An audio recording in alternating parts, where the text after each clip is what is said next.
Welcome to Shiny New Clients, the marketing podcast that helps you attract shiny new clients to your business. We'll talk about social media, what makes people buy, how to go viral, and marketing psychology, all in 20 minutes or less. Whether you're a coach, a stylist, or a wedding planner, if you've got a service-based business to sell, this is the show you need to fill your calendar. I'm Jenna Warner, your new marketing coach, and this is Shiny New Clients. When we think about growing our business, the first thing we usually think about is scaling up and making better offers, or maybe raising your prices. But as I have grown my business through these many, many years, I've also discovered, as will you if you haven't already, that there are some uncomfortable elements to growing your business. And one of them that is such an important skill, but is so uncomfortable, is having difficult conversations with your clients. And let me tell you, this is not a skill that I woke up and had. I had to work on this skill. I had to learn about how to have this skill. And my hope for these next few minutes is that our expert guest that we have here today can help you gain these skills faster than I did. Because let me tell you, I have had some difficult conversations in my career that I am not proud of, and others that I am proud of. So, it is what it is. Sitting with me today is Lana Saleh, who has been a lawyer since 2013. She was a criminal defense attorney. She is the most bubbly woman you have ever met, despite that. And she currently is a public speaker and coach for lawyers and small business owners surrounding difficult conversations and emotional intelligence. This woman is fascinating, and I am making her blush. You really are. Oh my goodness. I'm going to take you everywhere and have you introduce me. Happy to. Yeah, I love it. Well, we should all have a Jenna in our pocket. I'm so glad that in your introduction you say there are some conversations that I've been really proud of and other conversations that I'm not proud of. And I just want to put it out there just because we've now used the capital E expert word, which also makes me blush. I can tell you that this is something that I've done for a really long time. It's something I'm fascinated by, how people communicate and relate to one another. That's really kind of what's at the root of all of this that I'm passionate about. But even me, I still today stumble with certain conversations. And I think what people will find is that those conversations or those hangups or the things that you bump up against, the things that you find challenging, uncomfortable, that make you just avoid the conversation, right? That's always a red flag as to why it's a difficult conversation if you're avoiding it or overthinking it, right? These are all things that we do. That'll be different for everyone. You'll have an ease with certain conversations and other conversations will make you a mess. And anyhow, we'll talk about that a little bit more, but there's lots to explore there. Yeah, I mean, as a service-based business owner, we have to raise our prices. We have to part ways with clients. We have to set boundaries. We have to balance what we need with what our clients want, what they need, what they think they need, what they are contractually obligated to get from us in terms of deliverables. And that requires an immense amount of communication. And I think a lot of times when relationships with clients start to break down or start to feel like something's off, I would wager a guess that more often it's about a breakdown in communication than it is about deliverables not being up to snuff. Mm-hmm. Yeah.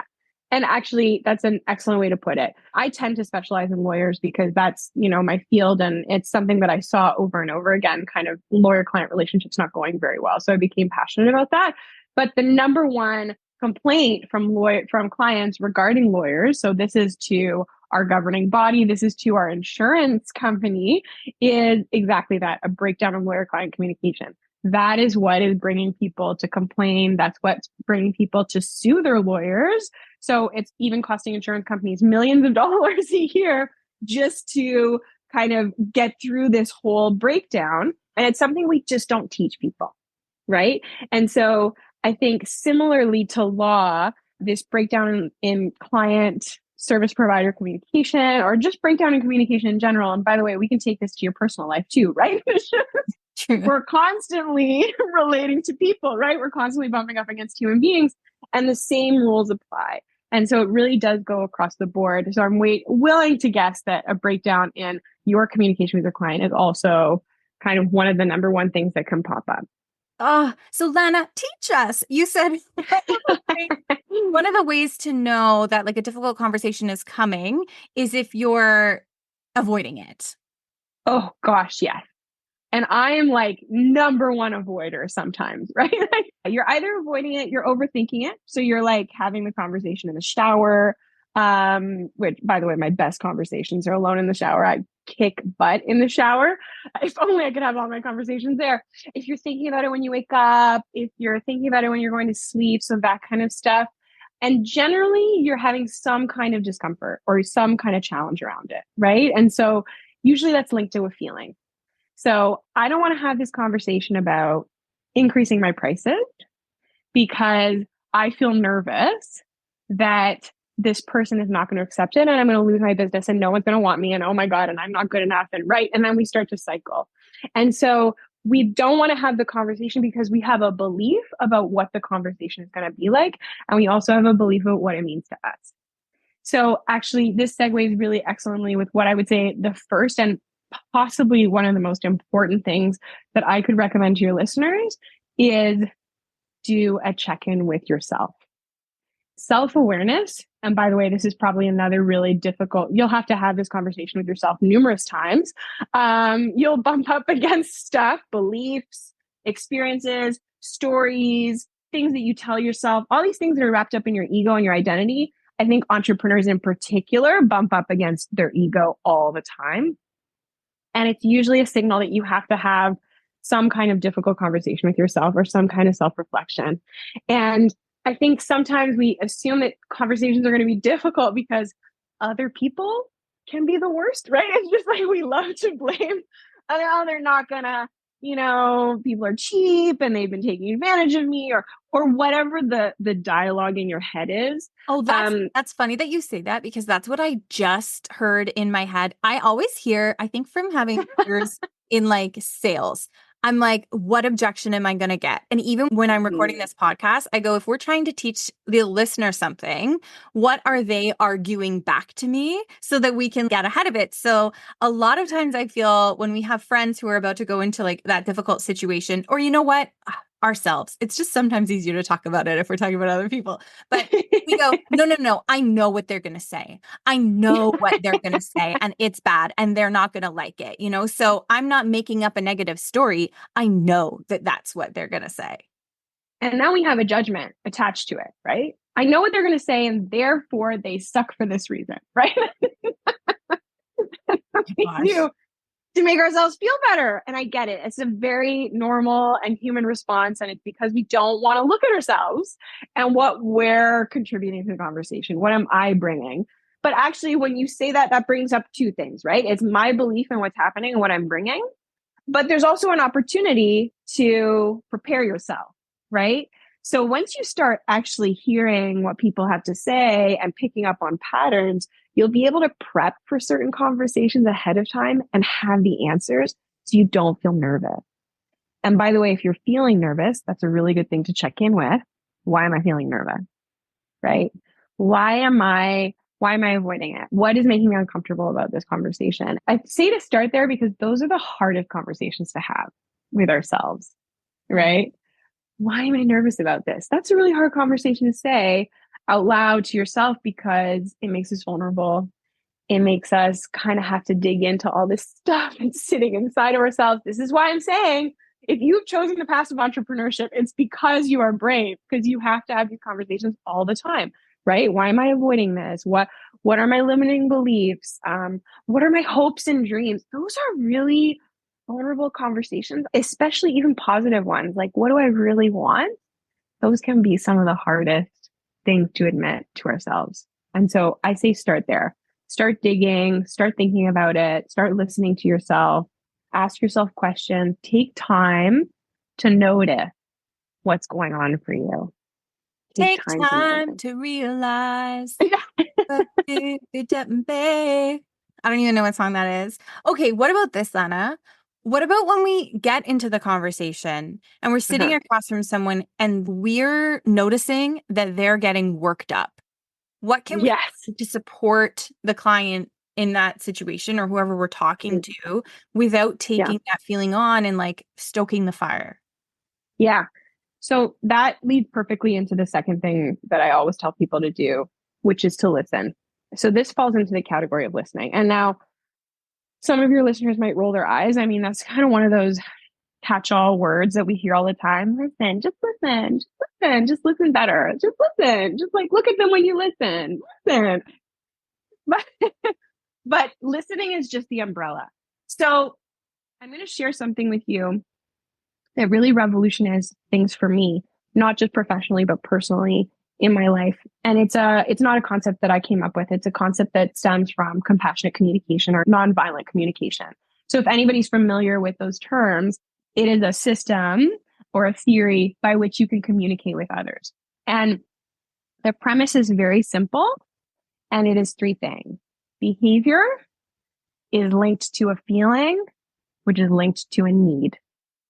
So if your client is behaving in a way that you can observe, hear, or whatever, it's because they're having a feeling about something. And that feeling is linked to a need that they have. So if you're watching your client kind of decompensate a little bit, or if you've lost them, you can see, right? They're in a different place. They're thinking about something. They're really quiet. Maybe they're angry, whatever the behavior is, that is linked to something they're feeling. So you're watching your client decompensate, and you can say, because you're listening, hey, I noticed that I might have lost you. What's happening for you right now? And some people will not be able to tell you. So you can try to guide them a little bit, right? Is it because I've been talking about my prices? Is it whatever, right? You can kind of try to tease out a little bit, and they will tell you. They will tell you if you're hot or cold. And then you will say, they say, well, I just heard the amount that your package is, and I'm really excited to work with you, but I'm really freaking out about having to spend $10,000 to get a coach, right? That's a really big investment for me. And it's at a time in my life where I'm really scared, right? So they need some kind of reassurance plan. They need time to think about it, right? And so it's only by listening to what is happening for them and asking questions and being curious, right? This is the other piece. Just always be curious about what's happening for people, that you're going to get to tease out the information of what's happening for them. And the answer may be it's not the right time for them, right? That might be the result, but that has to be okay, because what you don't want is to engage with people that are engaging with you when they're not ready, or when they're not open, when they're not fully committed, right? Mm. And we try to get that as coaches and as service providers. Like, we want people that are all in. And of course, I would say the same thing is true for yourself, right? If you are behaving a certain way, it's because you are feeling a certain way and you need something. So you mentioned boundaries, right? At the beginning of the show, this is a really big one for entrepreneurs. We're constantly like pushing past things to try to see how we can grow our business, and then we're trying to scale back, and we're kind of always trying to figure out where that line is. You know that when I started, I didn't actually know the literal word boundaries. Like I say that and it sounds like a joke. And of course I'd heard the word before, but the principle, I had not been taught that. Nowadays, we teach our children that they don't need to accept a hug, or that they shouldn't just go and hug someone, and then we introduce this word boundaries from an early age. Mm-hmm. I literally didn't know that. I had to learn as an adult, already in owning my own business, the concept of not letting my clients phone me and email me and text me on Sunday nights. Like, I didn't actually know that. I mean, Jenna, I didn't not just know, I kept hearing the word boundaries. I did not just know about the word boundaries. I had a resistance to it. Like, I had some hate towards the word boundaries, and I couldn't figure out why. Like, I was like, that sounds like you're not being there for people. It sounds like you're shutting people out, like you're creating these walls. And I think, by the way, and this is I think particularly true for your female listeners, and there's obviously men that will go through this as well, but I think it's a really female gendered response to take care of everyone. And so boundaries are really difficult. They feel very selfish to us. And I didn't come up with this, but something that really made it okay or boundaries okay, or for me to be able to digest the concept of boundaries, was boundaries aren't a wall. Boundaries are a door that shows people where to walk in. That's so And I good. was like, oh, right. I'm still inviting people. I'm still there for people. You can still come knock on my door anytime. But here's the way that you can do that in a way that meets my needs and that makes me feel good and not violated. The Right. door is an email and it opens Monday at 9. That's so good. You're so funny. We're almost out of time, but can I put you on the spot and say like one of your favorite tips for preparing for difficult conversations? We know now to look inwards. We know how Yeah. to ask ourselves why we're afraid, why we're avoiding it, what we're trying to make it mean. We know to listen to our clients and really get curious about what their needs are, because a Yeah. price increase isn't just about us, it's about both of us. And Yeah. we tell you the price increase itself is kind of a boundary, right? Because if you're raising your prices, it's because you can't sustain the old price. Like there's a reason you're Yeah. going up usually. Yeah. So how else can we prepare for these difficult moments? I mean, I think once you're starting, it's a little bit daunting because you're not sure again what the patterns are. But once you get really good at listening to people, you'll actually start seeing what comes up for people that they're nervous about. So, depending on what the situation is, if you're approaching new conferences to speak, or if you're, increasing your prices or setting boundaries, whatever it is, you'll see the same stuff bump up, right? And so, if you're paying attention, you'll start to know, right, these are the top 5 questions I always get. And you'll have an answer for those that will ease people's minds, or you'll even have created resources, right? So there's a lot of ways you can prepare for a conversation that aren't even in the conversation. They are on your website. There are resources you can create. There are ways that you can create expectations so that you're not even having to have the difficult conversation because you've already said, my email inbox opens at 9 on Monday, right? That's already the expectation people have in their head. So you don't have to have the difficult conversation. Then it's just a reminder. But I would also say that, and this is in the realm of continuing to listen and be curious, whatever happens for you and for your client in that conversation that you're having is feedback. I really don't like how that went. Great. What went wrong for me? How would I like it to go? Client keeps stumbling on the same thing and I can't seem to explain it. I've explained this 5 times and they don't seem to get it. That's feedback. Everything is feedback. It's just an opportunity to hear what's going on for you, to hear what's going on for your client, and potentially offer something differently, say something differently, explain something differently, or maybe even create a new workshop or a new talk or whatever it is. And so there's only so much you can prepare. But I think if you continue to listen and remain flexible, then you really do kind of grow with your business and you grow as a person, you grow with your clients. Yes, so powerful. Everything is feedback. And that goes for your launches, that goes for sales conversations, difficult conversations. I think that Everything. that is one of the mental shifts that really helped me catapult my business. And it's hard because you need to wait till your nervous system regulates and you're not like emotional about the conversation, and then you can Yes. look back. I say the same thing to folks about their negative comments online.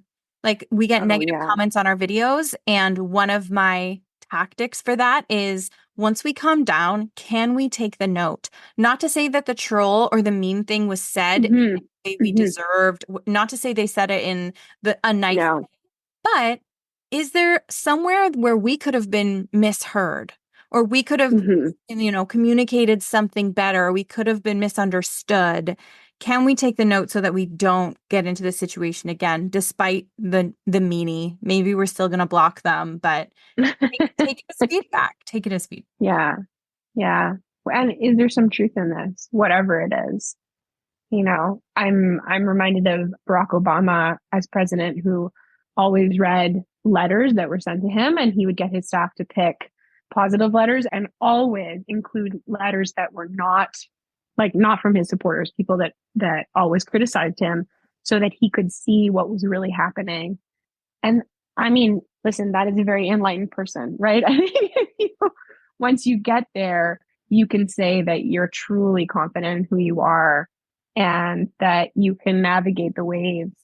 And that's a piece of growth, right? Like, who am I despite what other people say? Who do I know I am? Like, what is my truth? Can I sit in that when all of this is happening around me? And then can I get better? Like, am I not addressing an audience? Am I not paying attention to something? And that's fun. You nerd. Can we say I went to law school? Yeah, I'm definitely a nerd. Personal growth is like my hobby. Well, thank you so much for being here, Lana. Can you tell the people where they can find you if they want to know more? Yeah, it's very easy. www.lanasaleh.com. That's my name. You can reach out to me via email. I'm always happy to talk to people and see what's going on. Like I said, I am definitely a nerd for this. Anything emotional intelligence related is my jam. I love that. And we'll link to all of that in the show notes. Thank you so much for being here, Lana. Honestly, these are the types of episodes that have the power to change someone's life. So thank you so much for being so generous with your knowledge. I mean, it's a pleasure. And it's a pleasure to talk about it. I love this stuff. And I hope it is helpful in whatever way.